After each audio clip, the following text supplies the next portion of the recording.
BP tablets వాడేవారు కామన్గా అడిగే డౌట్, మా బీపీ ఇప్పుడు కంట్రోల్ అయింది కాబట్టి టాబ్లెట్స్ ఆపేయచ్చా అని.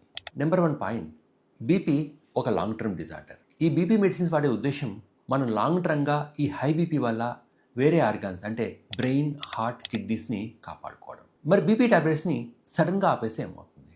బీపీ ఒక స్ప్రింగ్ లాంటిది. మనం ఎప్పుడైతే సడన్గా బీపీ టాబ్లెట్స్ ఆపేస్తామో అంతే ఫాస్ట్గా ఈ హై బీపీ కూడా రీబౌండ్ అవుతుంది. దీన్నే రీబౌండ్ హైపర్టెన్షన్ అంటారు.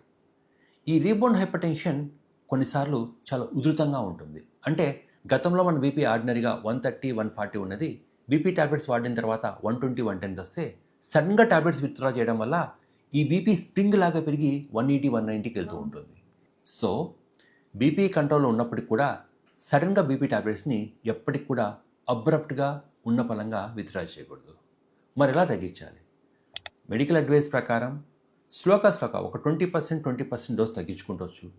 దాంతోపాటు ఉప్పు ప్లస్ లైఫ్ స్టైల్ మార్పులు చేసుకుంటూ వచ్చి ఒకవేళ బీపీ ఎప్పటికీ కంట్రోల్గా ఉంటే ఓన్లీ అండర్ మెడికల్ సూపర్విజన్లో మాత్రమే బీపీ టాబ్లెట్స్ని విత్డ్రా చేయాల్సి వస్తుంది.